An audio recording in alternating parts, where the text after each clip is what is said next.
Bonjour à tous, c'est Franck, j'espère que vous êtes en pleine forme. Donc aujourd'hui on va avoir une vidéo particulière qui est basée sur la self-défense et aujourd'hui je suis avec Patrick.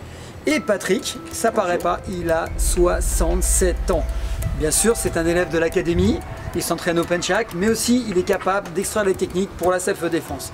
Encore une fois, notre idée c'est de donner des techniques qui soient adaptées à tous.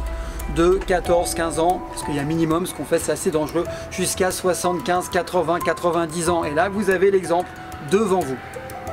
Donc n'hésitez pas avant toute chose à partager, liker, mettre des commentaires, vous abonner à la chaîne YouTube et de télécharger le guide de self-défense qui est dans le lien dans la description en dessous de la vidéo. Vous aurez accès à plein de tutos, plein de vidéos avec des conseils pour apprendre à vous défendre et pour avoir une meilleure condition physique. Encore une fois, ma mission, mon objectif, c'est vous donner les moyens d'optimiser vos performances pour monsieur, madame, tout le monde. Voilà pourquoi je suis avec Patrick qui va vous démontrer qu'à n'importe quel âge on peut pratiquer nos techniques. C'est mon challenge. Action! Ah mais ça va? T'es où? Mon téléphone. Mon téléphone d'accord. Donc là, il me saisit par la nuque, il veut sûrement utiliser le téléphone. Les objets usuels, les objets de la vie quotidienne doivent vous servir pour vous défendre. C'est la différence entre le sport de combat, l'art martial de salle et la rue, où on doit utiliser son potentiel du moment. Là, j'utilise le portable, qui est une surface dure. Je touche la région temporale. Je saisis. Encore une fois, nous sommes en self-défense. La tenue ne me permet pas de faire des mouvements complètement amples.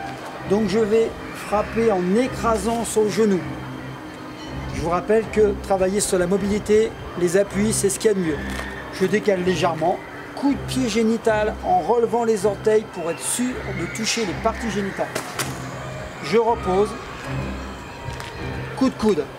Et vous avez vu Patrick, qu'est-ce qu'il a fait? Il s'est extrait de la situation en regardant tout de suite en courant. Oh, tu fais quoi sur mon banc là? Donc là, je suis assis, la problématique c'est effectivement, il est au-dessus, donc forcément il a un avantage énorme. Donc il faut tout de suite se relever pour mettre à son niveau. D'accord? Il y a des techniques aussi sur un banc, mais là on va faire une autre technique où j'ai le temps encore de me relever. Donc là c'est déjà plus simple. Ensuite il va attaquer comme la plupart des gens avec un crochet large du droit. Je vous rappelle, 70% des gens vont exploiter ce genre de technique parce qu'elle est assez reptilienne. Donc moi je vais faire une protection très simple.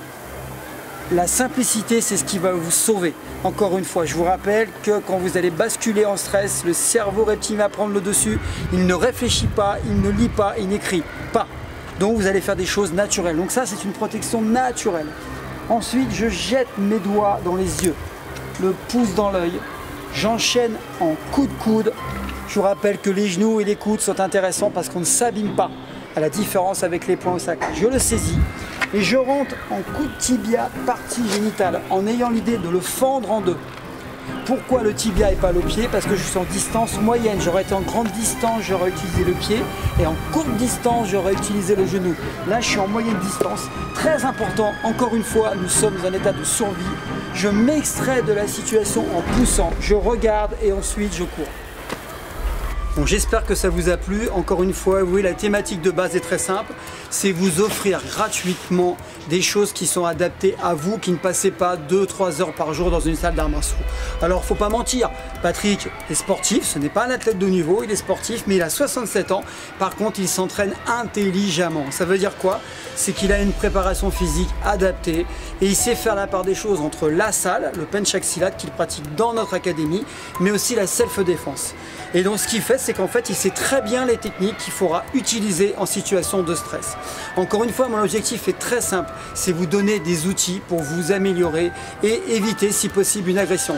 Pourquoi je dis éviter? Parce que je parle souvent de prévention. Donc là, on analyse. Si on peut, on se sauve, on ne peut pas, on est coincé, on fait comme Patrick. C'est vrai que c'est pas spectaculaire, c'est vrai que c'est pas hyper rapide, c'est pas impressionnant, sauf que c'est la vraie vie. C'est comme ça que ça se passera en situation réelle. Encore une fois, c'est un grand plaisir de partager Tédic avec vous et je remercie Patrick. Merci. Voilà, 67 ans. Alors ceux qui me disent j'ai pas le temps, je suis trop vieux et patati, toutes les excuses possibles. Il s'entraîne pas 3 heures par jour, simplement il bouge ses fesses. Je vous dis à bientôt, c'est un grand plaisir. Likez, partagez et surtout allez chercher votre lien avec en fait le guide de self-défense qui est téléchargeable dans le lien, dans la description sous la vidéo. C'est pour vous. J'ai des retours, les gens me disent ça m'a servi. Je pense analyser, je pense à regarder. Je suis heureux. Ce qui m'intéresse, c'est vous aider au quotidien. C'est le but de ces vidéos. Ciao, ce sera un grand plaisir. Je vous en prépare une belle la prochaine fois. Merci beaucoup. Salut. Salut Patrick.